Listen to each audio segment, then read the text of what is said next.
afternoon, everyone, and welcome along to this afternoon's tutorial. Very glad to see you all decided to come to the tutorial and not go outside in the sun and get an ice cream and a cold drink. What we want to do this afternoon is we want to teach a bit about Kubernetes security through a hacking scenario. My goal for the tutorial today is I hope that everyone in the room leaves with at least one new thing they didn't know about Kubernetes security. That's my personal goal. So if we can get to that point, it will have been a success, for me anyway. About us, you might have noticed on the schedule there were 3 of us. Unfortunately, life sometimes happens, and not everyone can make it. So I am Rory, and I will be running the tutorial today.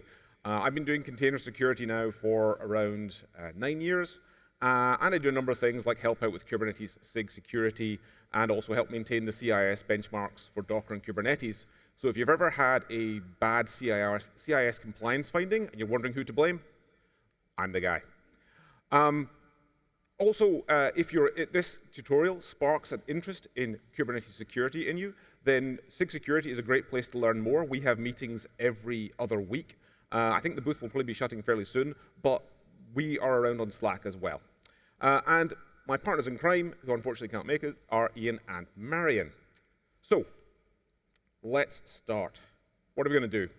We are going to follow an attack path in Kubernetes. So we're going to take one attack, and we're going to walk through several steps of bypassing and avoiding Kubernetes security controls to show us how someone might be able to escalate their privileges in a way that perhaps we didn't expect they would be able to do. And we're going to explain the concepts at each step. So we want to walk through and actually explain what we're doing and why this works, and also to an extent why it might be surprising to people that this is how it all works and hangs together. Logistics, phones on silent. If anyone has phone ringers on, these days, I don't know if you do, but best not to. You can work in practice. So we're definitely going to have, the idea is everyone who wants to can follow along on local machines. If you don't want to do that, or you at any point kind of get lost with it, do not worry. We will be going through every single step up on screen. So you'll be able to get everything of what's going on just by following along if you're not feeling like hands-on keyboard this afternoon. We probably don't have a lot of time for questions, and also it's kind of tricky with a bigger room, but we will have contact links at the end. So if you want to know more, there's a question that I didn't get around to, feel free to drop me an email or a DM in some social messaging platform as we go. So, technical requirements. Hopefully, if you looked in the schedule, you will have noticed that the idea is all you should need for this tutorial to work is Docker, or something else which runs containers, and kind. So kind being a way of starting Kubernetes clusters. If you haven't got kind already, it's pretty easy to get. Just Google kind Kubernetes and follow their quick start. It's a single binary download, so it's not super bad. If you haven't come across kind before, it's amazingly useful for spinning up test clusters because it works anywhere that you have Docker installed and you don't need any other prerequisites. And then the idea is we're going to clone a workshop repository from GitHub. The QR code, which is there on every single slide, will lead you to this repository. And then this is the repository URL. And if you go to that, if you run that or click the QR code, which will take you to the repository, that will get us the code. Now, what I can do is, what we go in here? When you get the code down, you should see a number of directories. The main one here is there's a directory called commands and a file called tutorial commands, and that has every single command we're going to type. So it's well worth having that file open because you can copy-paste things out of it. I will be copy-pasting at various points in this because I'm not going to try typing all this stuff live because it will go wrong. So there's also all of the slides are there as a PDF and all the other files we're going to use. So let me go back to this thing just in case people are typing away. Or if you want to get the QR code, that's the other way of doing it. And that's the first step. So I'm going to get a couple of seconds on this slide just so people can get that. And that will have all the files we need, and it's going to have all the manifests we're going to run. There are some manifests which we're going to deploy into a kind cluster. Feel free to look at them. I promise there's nothing deliberately malicious in there. They are all just standard manifests. There's nothing really clever going on. So, if people have got that, you can always take a picture of the screen as we keep going on the slides. So just know that that's the QR code to where we need to go. So setting the scene, what do we want to do today? what we're going to do is, throughout the tutorial, we are going to play the part of a developer who is writing some software which is going to run in a Kubernetes cluster. It's a Friday afternoon, and they want to get this working, this feature working for this sprint by the end of the afternoon, because they want to go away for the weekend, mark that as done, and get out of the way. And unfortunately, they're going to encounter some problems and will need to get creative. And it's that act of getting creative in which we're going to find some hopefully interesting Kubernetes security facts that we're going to work around. So, set up a kind cluster. Setting up kind clusters is super simple. All you need to do is first go into the directory that that's just the GitHub code, the repository that we cloned. Just go in the directory there, and then we run this command here, which just starts a kind cluster. So I'm going to do that. Where is my? So you should be able to paste that in. As long as you're in the directory from the repository, it will happily create a kind cluster. I'm going to go a little bit slow at this one because I'm conscious. I think the conference Wi-Fi can handle this. I was in another tutorial earlier on this week, and the conference Wi-Fi seemed to be able to handle kind cluster creation. I've already got the node image down, so it was pretty fast for me. But it should look a bit like that. So we're just running the command to create a kind cluster, and we're passing it a custom config. There's nothing super major in the custom config, but it'll give us some stuff to go with. OK. Has anyone got the kind cluster working, or is it heading in the right direction? Thumbs up? Yeah, we've got a couple people working. OK. That gives us the environment that we're going to work on. And everything we do will be in the kind cluster. So we shouldn't be going anywhere else on your machines other than the kind cluster. So with that done, we can just check to make sure it's working. Because as anyone knows who does a lot of Kubernetes stuff, it's pretty easy to end up pointing at the wrong cluster. So I'll just check. And yeah, I'm running against the local cluster because we can see our nice 127.127.0.0.1 address. So I'm definitely hitting a nice local kind cluster. So if you've run up the kind cluster, and also if you're running something like Starship, you'll see that we've got it in our prompt as well. And then what we're going to do is we're going to apply everything in the manifests directory. So this is just all the manifests we're going to need for the work tutorial, all of the different pods and namespaces and things like that. So we're just going to copy paste that, and then just put that in. So let's just apply all the manifests in the directory called manifests. And you should see something like that when you run it. You will get a warning, which might be familiar to some people. Don't worry, we will talk about that warning later on. But that is part of the scenario that's intended. Don't worry, that's not broken. Nothing's not gone horribly wrong. It is actually what we wanted to do. So if I do this, kubectl get po.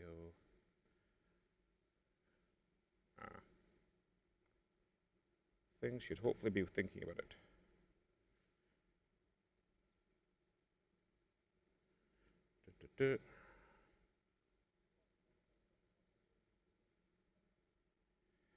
How is it running? OK, things are starting to image.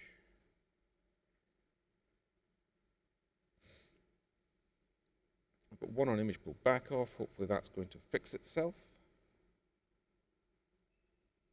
And if the update log one isn't working, don't worry, we're going to get to that one and why it's not working.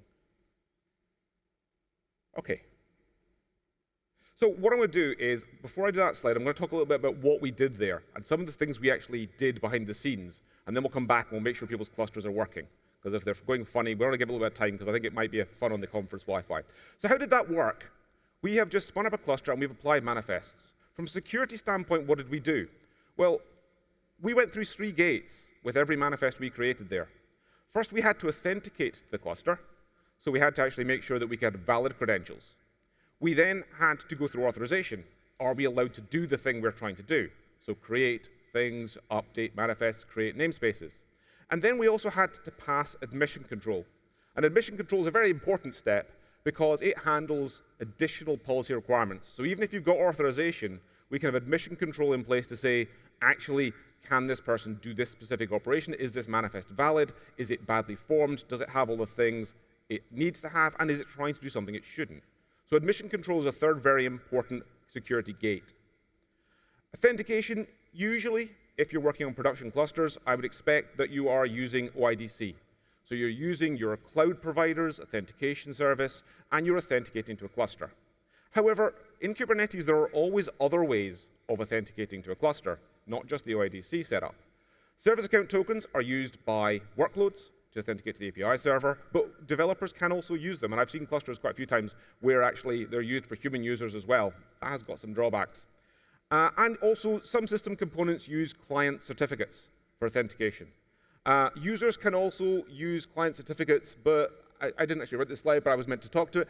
It comes with problems. Hopefully no one is using client certificates for user authentication in their clusters, because it's not really a very good idea for production, mainly because you can't revoke user credentials that are issued that way. There is no certificate revocation in Kubernetes, and if you ever use client certificates, you find you can't actually get rid of the access you've given people if that person moves team or leaves the organization, or the certificate file gets stolen. So typically, it should be OIDC, but there are other options available. Authorization. Kubernetes typically, you might not think a lot about authorization and how it works, but Kubernetes actually has a flexible authorization model with lots of different models, sort of different ways of doing it possible.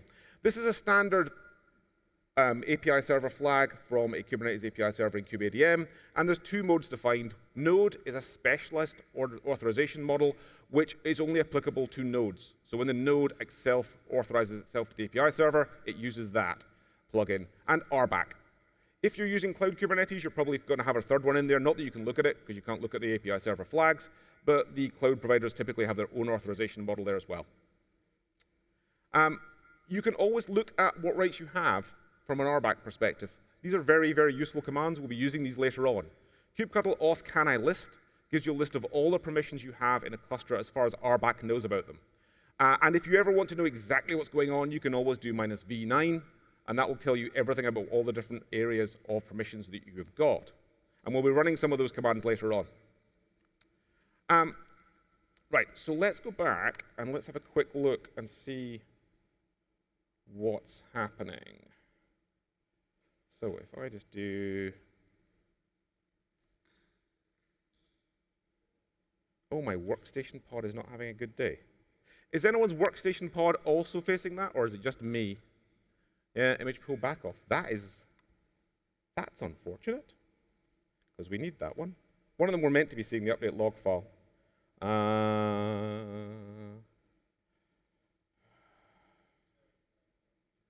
Yeah, I'm logged into Docker. I was hoping it wasn't going to do that to me. Because logged in, it shouldn't complain. OK. Always going to be fun. So because I'm a little bit paranoid, and I was worried about the fact that it might decide to be annoying, I have a backup plan.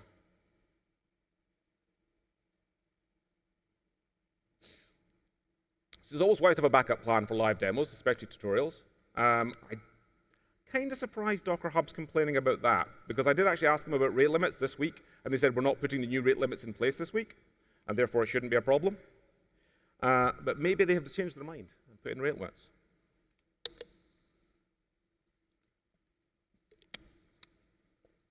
I also haven't pulled that image very much this week. So, OK.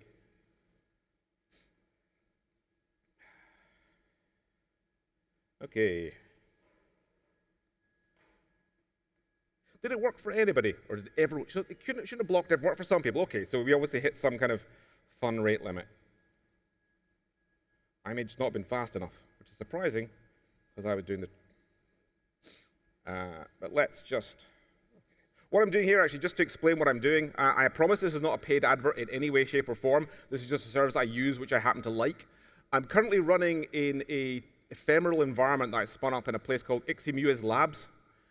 It's really, really, really fun because they've got a nice CLI, and you can just run up ephemeral labs anytime you want with any kind of configuration.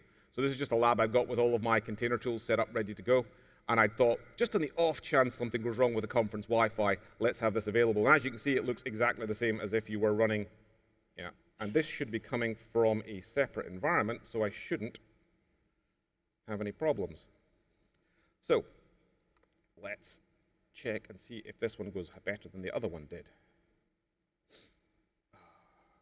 Container creating. What you should see if it's working is you should see all the other ones working apart from the update log file. OK. is going to complain. Okay. Oh, not update log file, sorry, the other one. Where is it? Oh, it won't be there. Actually, why is that? Yeah. Okay, we've got fun with things deciding to be annoying. That's fine.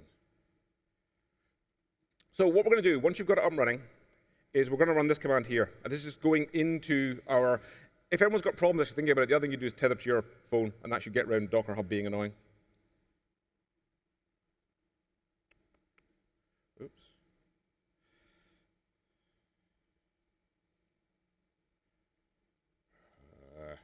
Go away. We're going to exec into our workstation. So here we're going to become the developer. When it's decided to do that. Oh, is that working? Yeah, it's happy. OK. So what you are going to do here is we're execing into one of the workloads in the cluster. Right? So we're saying kubectl exec minus -dev, which is our developer workspace. And we're going to go into our workstation and just have a shell. So now we are the developer. Now we have got the rights that our developers got. And that's the start of the setup. Hopefully that is now working for at least some people. And I'll show up here anyway. So what are we trying to do? What's the actual goal of our developer? Right? We've now become our developer. We've set up our test environment. We've set up our cluster. Our developer is just trying to deploy a log reader application. So a fairly simple application. It's designed for the critical task of reading logs from a pod in the kube system namespace. So it's a very simple thing it's trying to do. And it's using a host path volume. So host path volume is just mounting a volume from the underlying node and then reading files off it. This is a fairly simple task. It looks a bit like this. We have got our pod inside kube system, which is updating a log file. We then want to read the log file in our dev namespace. Right, and that's our task. If we can get that done by the end of Friday, we get to go and have drinks in the bar. So let's see what's running. In our dev, so this is, make sure you're inside the workstation pod when you're doing this. We have got one pod running. We don't have our log file reader, though. It's not there. That's a problem. This one, however, is expected. This isn't Docker Hub being annoying. So let's look at deployments. OK, we have got a read log file deployment, but it has 0 of 1 ready. Something has gone wrong. It's not working. And we can look at our replica sets as well. And yep, we've got 1 desired, 0 currently ready. OK, something has gone wrong. Our deployment, which is our thing we have to get done today, is not working. Let's see why. So there's our problem. That can't get created. Something is going wrong. It can't read the logs. Let's find out what's gone wrong. Why is this broken? Well, we have a feeling it's going to be admission control. Admission control is getting in our way. It's because it's trying to use host resources. And our cluster administrator, like hopefully every production cluster administrator out there, doesn't want just anyone creating pods that can access node resources, because that's dangerous from a security standpoint. It can lead to cluster compromise. In modern clusters, there's lots of different options you've got for blocking this kind of thing. You could use pod security admission, which is what we're going to look at today. You could use external admission controllers. So projects like Kyverno and Oppa and KubeWarden, who have all, you've probably seen if you've been around the booths earlier on at the conference. Or you can use validating admission policy. That's a relatively new feature. If you're on Kubernetes 1.30 or higher, that's GA now, so you can have that as an option internally. There's lots of ways to stop this, but the general idea is there are dangerous things you can do with containers, and we don't want everyone doing them. And obviously, our cluster administrator here said, hey, we don't want anyone deploying stuff that can do these things. Let's actually confirm that's what the problem is, though, because we're just thinking that's the problem right now. Let's run a command to actually check it. So we're going to run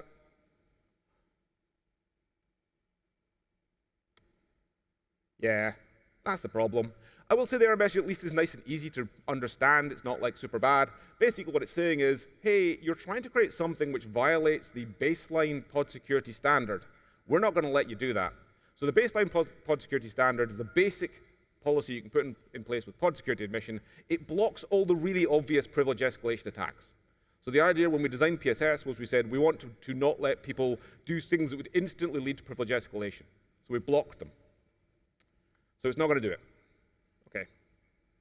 That's not great for our ability to get out and have a drink. So how are we going to fix this? Well, we could work in a different namespace. Right? That's one option. We know that this is blocking our dev namespace. So if we had permissions, maybe we can deploy somewhere else, and that'll fix the problem. We could ask for the restrictions on the dev namespace to be lifted. Unfortunately, we have got a bureaucratic process in place, as it turns out. It's going to take weeks to actually get that change made, so we can't do that. Or we could see if we can find a way to make it work.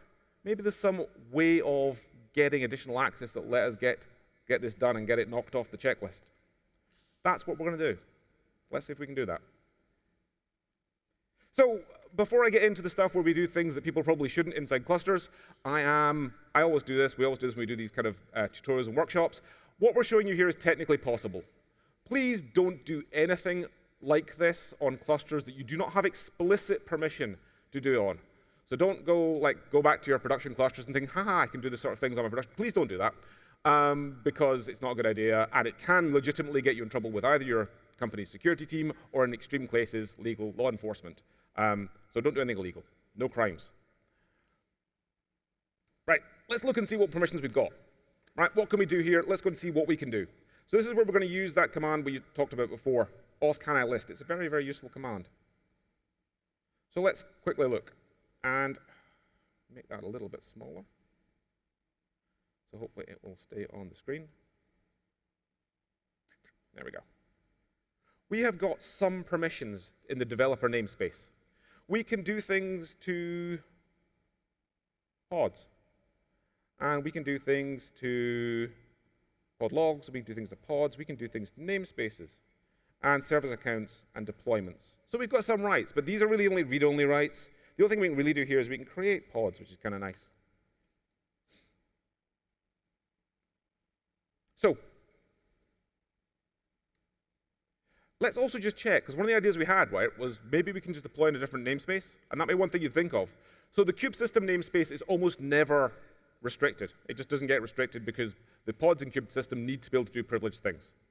So let's just check, see what's going on there.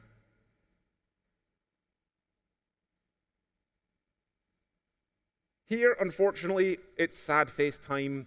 We have very little permissions. Those, if you don't recognize them, are the bog standard permissions that you get through system authenticated. So every authenticated user in the cluster has those rights, but those are absolutely nothing useful. All that basically says is I can check my own permissions and I can get certain non-resource-based paths. So things like I can tell what version the cluster's software is running, and I can check that things are healthy. None of this is very useful to us as attackers or as people who want to get something done that they maybe shouldn't be able to. OK. So we can't get any good rights. This isn't going very well for us. But there was something. We were able to get service accounts. That was an option we had. Let's have a quick look and see what service accounts we've got. So service accounts are used to give permissions to workloads. And we've got a couple ones there. We have got our developer service account. That's the one we're currently using. And then we've got one called RBAC Manager. Well, that looks interesting. RBAC Manager sounds like the kind of thing that might be useful to us, because it sounds like it's something that might have permissions. So maybe we could use that somehow. It might have rights to service account tokens. With those rights, let's see what we can do. So service account tokens are kind of interesting. There's three main ways to get one. You can either run the command kubectl create token, which will let you create service account tokens. We don't have the rights for that one. You can create a secret with the right kind of type, and it will create a service account token. But you'll notice we didn't have create secret, so that's no use to us either. The third one, which is very useful to know because it's the sort of thing that you will almost always have, is we can create pods. Right? Because obviously we can create workloads in this namespace, we can create pods. We only have permissions for that one of those three. Any pod in a namespace can use any service account in the same namespace. So anytime you're creating a pod, you can say what service account you want to use, and because that service account is in this namespace, you can use that service account. OK, that sounds useful. We have a route to get the permissions of RBAC Manager, which sounds like it's at least worth exploring. It might be useful. So let's create a pod. Now here is one of those places where if you are following along and you're doing the commands in the command file, I thoroughly recommend copy-pasting. Don't try and write this yourself. I'm not going to try and write this myself. Writing YAML on a Friday afternoon and getting the indentation right does not sound like a good day. So let's do that. and it will create a new pod. So all we've done there, fairly simple pod manifest. We've basically just said, hey, create us a new pod and mount in that RBAC manager service account token. So that then gives us a new pod running. And one of the other rights that we had was we had pod exec. So I can execute commands inside that pod, right? So we now have a new pod, it has the token, we can get access to the token, hopefully.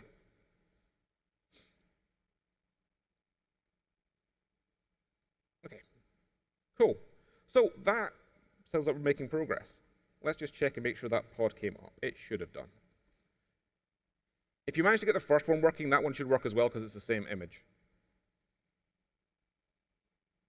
So what we can do here, we can do something like this. kubectl exec token read, which is the name of our pod, and we're going to exec the file cat that long string. That is the location of the service account token in a pod. It's almost always in the same location. I think you theoretically can change it, but it's almost always there. And we're going to pipe it to a JWT decode just to see what it looks like.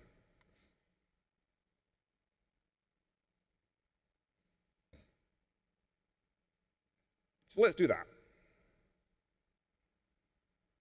And what you get back is some nice JWT decoded service account token that tells us we have a token for RBAC Manager. Great, that's a valid credential for the RBAC Manager service account. It can do anything the RBAC Manager service account can do. That sounds promising. One little bit of trivia that you may or may not know. If you've ever looked at a JWT token and it looks like it's base 64, and then you try and decode it with a base 64 decoder and it doesn't work properly, the reason is it's not. It's URL safe base 64, which doesn't decode with a base 64 decoder. You have to use a JWT decoder. I found that out the hard way after many times getting it wrong. So what we're going to do now is we're going to export and create a new environment variable which just has that token in it, right? So we're just it's just going to be easier than copy pasting a token into our shell every single time when we do the next couple of commands. Oh, cool. Minus I on the base 64 decoder. Ah, okay. Minus I on base 64 as well. That's useful to know. So we're just going to do this. We're going to export a token. Let's just set an environment variable because we want to use that token in various other commands. So we just have to set that. And that just gives us that environment variable set up. So now we can see what we've got, right? We've got RBAC Manager, but what can they do? Is this going to solve our problem? Is it going to get us finished on time? Let's find out what we can do. So we do this and that. So we have got a lot of, these are all the boring rights, but there is one interesting line right at the top. RBAC Manager, kind of unsurprisingly based on the name, has got rights to everything in the RBAC area of Kubernetes API. And it has got ***, which is great because it means any object inside the RBAC schema we have got rights to. And we've got rights to do all verbs. So this schema controls anything, things like cluster role bindings, and at this time we've only actually got it in one namespace, but it lets us do role bindings and roles, but not cluster role bindings and cluster roles. It includes the usual CRUD verbs. So when we say star, that means any verb. And one of the things that you may not know, this may be the first time people find something they didn't know about Kubernetes security, is there are other verbs in Kubernetes, not just create, read, update, delete. There are other ones. Specifically, there is an RBAC verb called escalate. Escalate only applies on certain objects in Kubernetes, but it is a verb that is valid, and you can specify it. If someone gets star rights to RBAC, it includes the escalate verb. The escalate verb is amazingly useful because usually, if I try to escalate my permissions, say I've got rights to create roles in a cluster, and I try and create a role that has permissions that I don't currently have, Kubernetes says, no, go away. You're not allowed to do that. You're attempting privilege escalation. I'm not going to let you do it. Unless you have the escalate verb. If you have the escalate verb, it says, of course, you have the escalate verb. You're allowed to privilege escalate. That's what this verb is meant for. So this is basically the privilege escalation verb. And because we were granted star, so whoever created the RBAC manager, maybe they just meant you to be able to create roles and role bindings, but they didn't know the fact that star includes escalate. So we can escalate our privileges. That sounds like fun, because that's what we're trying to do today, get more rights. So because we've got escalate, we can basically run a command like this. And what we're doing here is we're just using kubectl, and we are saying, OK, we're going to use our RBAC manager token, which we set as an environment variable, create us a new role which has got star rights on the resource star.star, and we'll call it NSAdmin. So this is a role, remember, only writes in one namespace, not a cluster role, which we write in all namespaces. So we'll create that role, and then we will give a role binding, and we'll bind it to our developer user, right? Because we bind it to our developer user, that's just going to make it easier for us, because then we've got the permissions. So all we're doing here is we're saying, create a new role binding of a role of NSAdmin, and the service account we're binding it to is our developer service account. So that's going to give NSAdmin rights to our developer. And it'll say yes. Now, as I said, those two commands with the escalate verb, if you just had create, read, update, delete, that would have failed. It would have said, nope, that's not going to let you do that. Even though you've got rights to create roles, you can't create that role because it has more permissions than the RBAC manager account does. But because we have escalate, it said, of course you can do that. And then we can check our permissions again. And it looks the same apart from what you always like to see when you're trying to escalate your rights, lots of stars. So we've got stars across the board now inside our namespace. This means that we've got all the rights to do anything to any object in this namespace. That sounds great. That sounds like exactly what we wanted to get the job done. Because now we have more permissions, maybe we can make the annoying warning go away. So our next object, we've now got namespace admin essentially. And this is where you come across another thing, which again, this might be one of the thing you learn in this tutorial that's new to you. RBAC rights objects are either global or they're namespaced, right? Probably know that part, right? Your object either exists in a namespace or is a global object across the cluster. We are only rights of one namespace. We can do what we want inside our namespace, but we can't do anything globally, right? If I try and do something to the kube system namespace, it'll say, nope, you don't have any rights in this namespace, go away.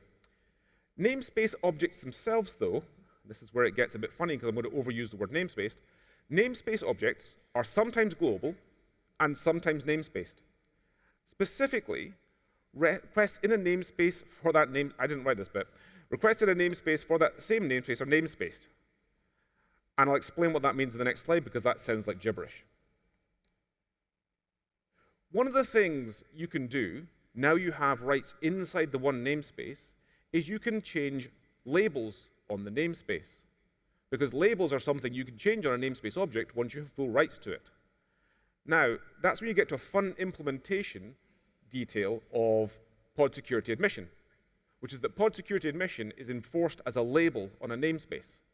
So if I can remove the label, I can remove pod security admission. This is true for any security control that you put in place that is implemented via labels on a namespace. If you do that and you then give someone full rights to the namespace, they can just turn the label off. They can say, delete the label, and I've got all the permissions now. So why don't we do that? Let's remove that annoying, pesky thing by saying, no, we want this namespace to be privileged, please, Mr. Cluster Administrator. And it says, dev namespace labeled. Awesome. That sounds promising.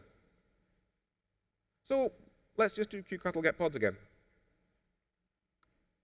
And our token reader workspace object is now working. Look, we have got a pod, token read, and it's ready and it's running. So it did what we wanted to, and you see it came up, and it's now doing its stuff. So we now have what we wanted. We've achieved our goal. Yay, we can get to the pub. But maybe we're not quite finished yet.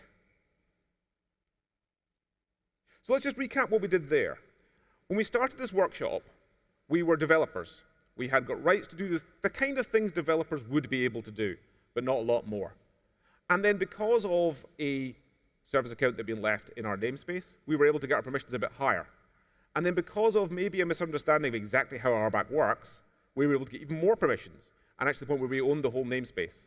And then lastly, because of the fact that our security control was a label in a namespace, we were able to bypass it. These are all relatively plausible mistakes to make. These aren't like, wild, things. They're not all necessarily that well known. And now our workload runs. But we're not quite finished yet.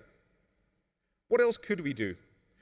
Well, one of the big problems about Kubernetes security is the problem that pod security admission and things like it were meant to stop, which is if you have unrestricted create pod rights, which you have to give to anyone who you want to have workloads running in your cluster, if you're going to let them do it directly, it means root on the node, right?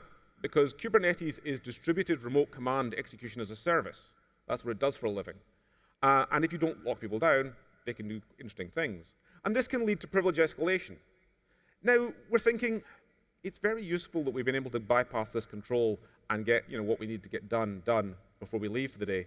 Maybe we could do a couple other things to give ourselves some more access in case this problem ever came up again. We don't really want to bother the cluster admins with all this annoying things where things don't work. Let's see if we can do something else and make this a bit better for ourselves. So let's compromise the cluster. Why not? We're here already. Let's just compromise the whole cluster. We're going to apply a manifest, and I'll cat this manifest out once I've run it.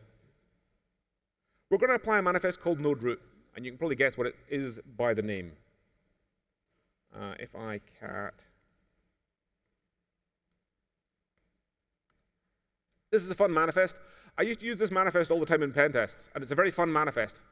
What it does is it basically says, turn off all the security that you usually put on a pod. It says, give me the host's network, give me the host's PID, which is the namespaces that usually we use to constrict containers. And then it has the magic flag in the security context setting. It says privileged true. The privileged flag is a really well-named flag. Originally, I talked to someone from Docker who said they wanted to call it insecure as a flag, but management didn't like that as an idea, so it's called privileged. But it basically means turn off all the security. So we said, let's just turn off all the security. So that's what that does. It runs a pod into a node, and it turns off all of the security you would usually use to restrict a pod. Once we've done that, we can just exec into it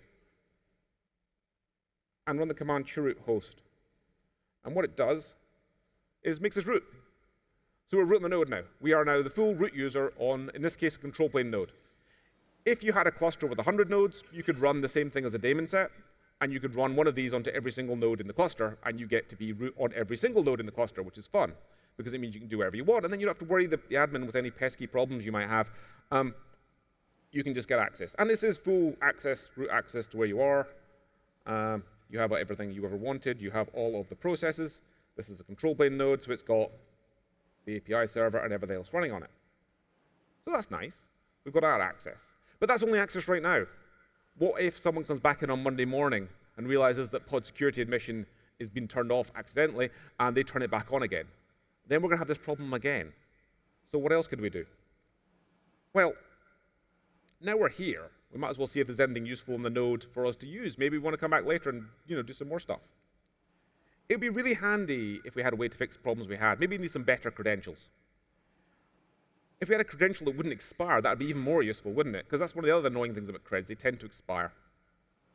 So this is where we come to admin conf and super admin conf. Most Kubernetes distributions, when you install them, will create a credential with the that you use at the startup. In anything based on kubeadm, they're the files admin.conf. Well, it used to be admin.conf and super admin.conf. And these files essentially have client certificate-based credentials that don't expire and have cluster admin level rights to the cluster. So if you can ever get access to a control plane node where those files might exist, you can just get the files and copy them, and then you have access to those credentials. If anyone's doing this on a kind cluster that is older than 129, you will only have admin.conf, because superadmin came in 129. And I'll briefly explain the difference. But basically, if we do that, if anyone's following along, you can do that, and you'll see that's actually at the cluster level. So we've got *** at the cluster level, using that credential, which is fantastic. If we use superadmin.conf, we also have *** at the cluster level.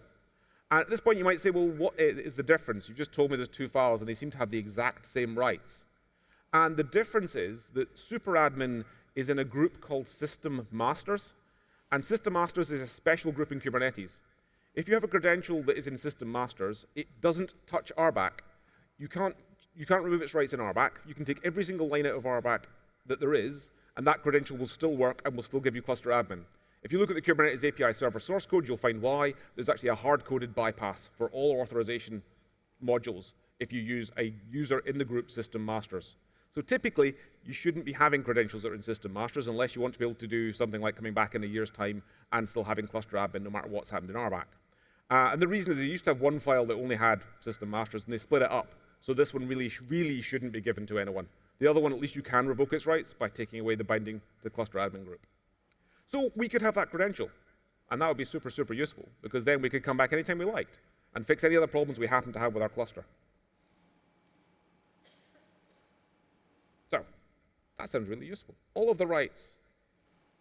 So how would you avoid the problems? How would you avoid this happening in future? Because really, if you're a cluster admin, we shouldn't have let someone do that. That wasn't really something that should have happened. Let's take our frustrated developer hat off. Namespace segregation is important. That RBAC manager service account should have been in its own namespace.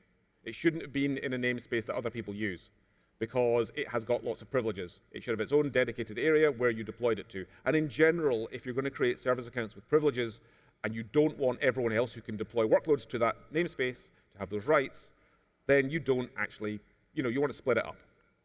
Here with service accounts, it's very important not to let people create service account tokens, and knowing that pod creation allows for service account creation in the namespace is very important. And then RBAC least privilege. Don't give anyone rights they don't need to. Star is incredibly dangerous in Kubernetes RBAC, because star matches anything that exists now or could exist in the future in that area. Because it's just Kubernetes RBAC is just string matching, and so star always matches a string.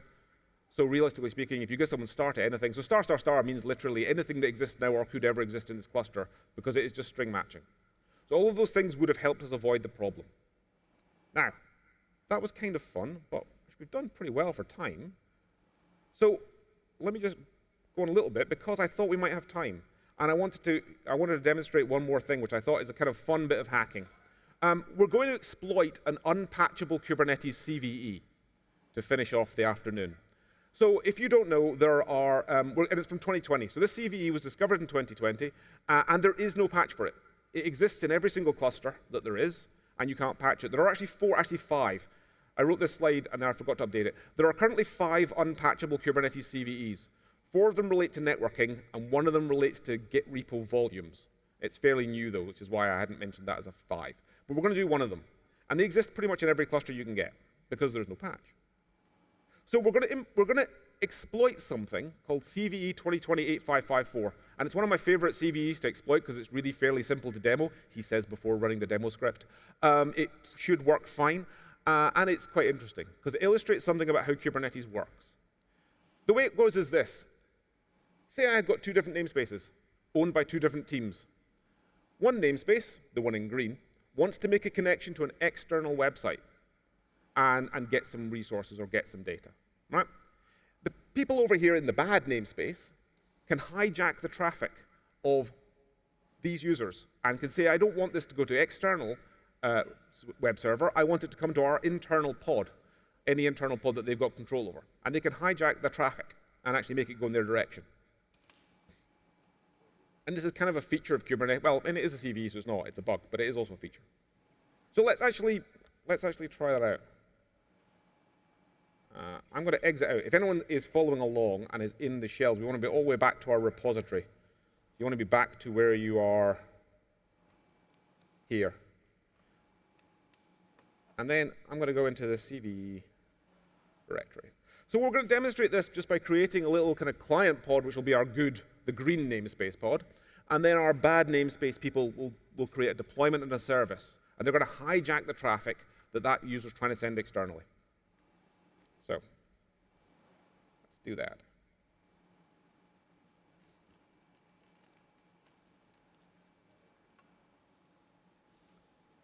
So we've created a client pod, and that pod is up, and well, that pod should come up and running. I put it in the dev namespace if I remember rightly.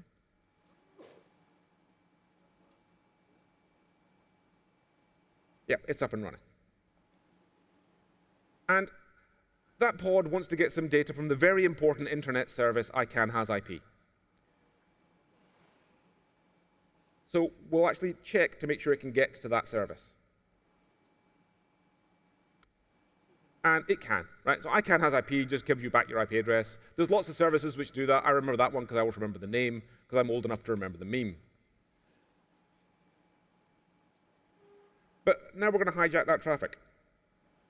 And I'll show you the manifest to explain how it worked once we've done it, assuming all goes to plan.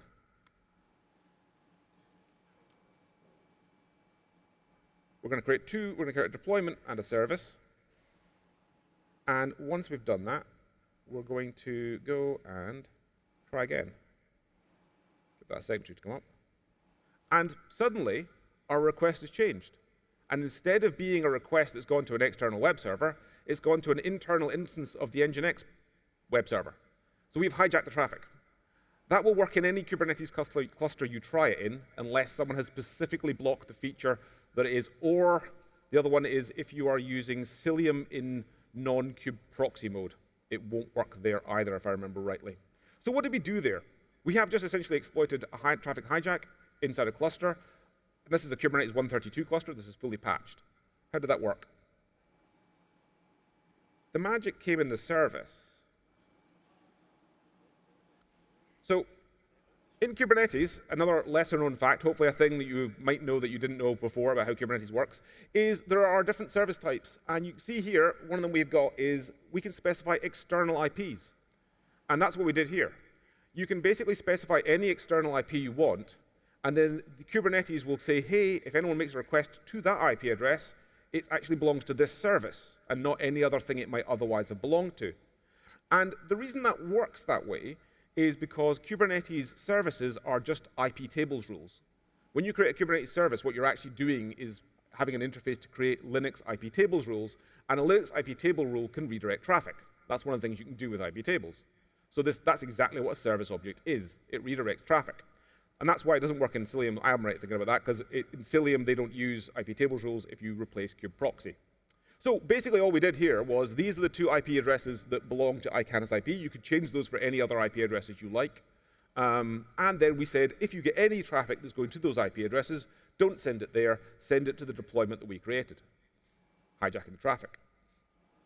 If you want to fix that, because that doesn't sound like a great thing to allow in your clusters, the best way of fixing it is you want to block creation of external IP address service. If you don't need them.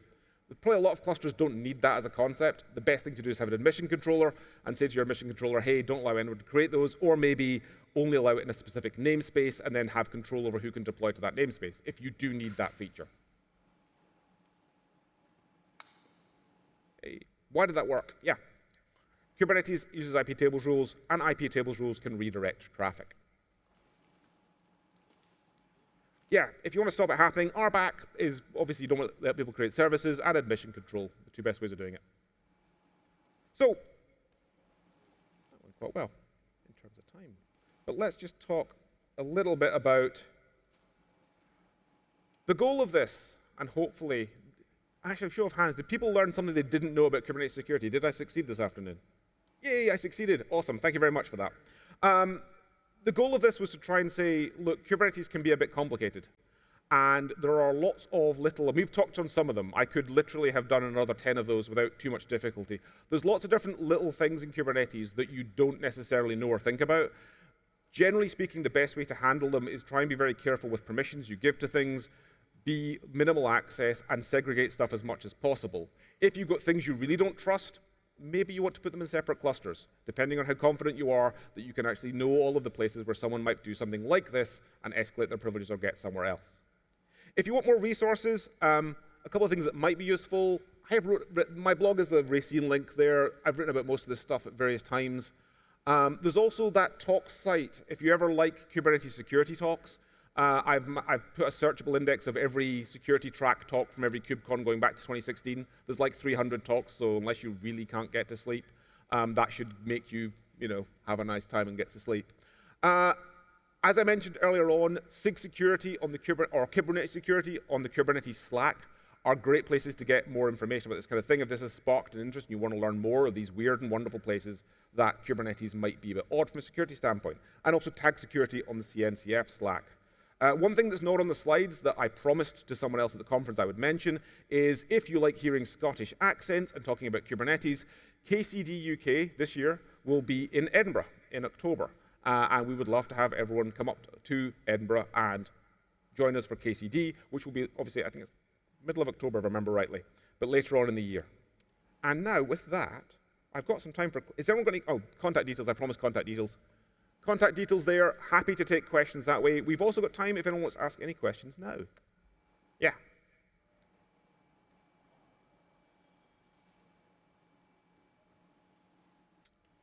Would network policies block it?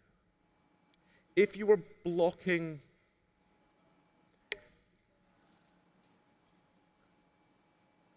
If you were blocking the bad namespace and saying no traffic could go to that bad namespace, then maybe. So yes, if you locked it right down with network policies, that might stop it, just because it would stop the traffic altogether.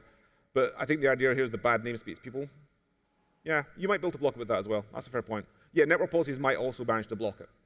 If you put them in but making sure you have a default deny and on ingress and egress on all namespaces by default would be the way to go. Any other questions? Yeah. Oh, there's a microphone. Awesome. Hello. Hello. Thank you for the presentation. For the first pen test that you did, we used to get the token from a file. If we use secrets, is the token will be still persistent in the file where we got the token from? I'm going to see if I heard that. But secrets in files. It's kind of hard. Yeah, I mean, we got the token. We got the token from a file. To use it in order to... Echoey. Hang on, it's super echoey. I'm going to come down. Ugh. Oh. So in the file, service account tokens in the files. I'm going to get this right. Otherwise, I'm going to not hear you. Mm-hmm. Yeah. Yeah.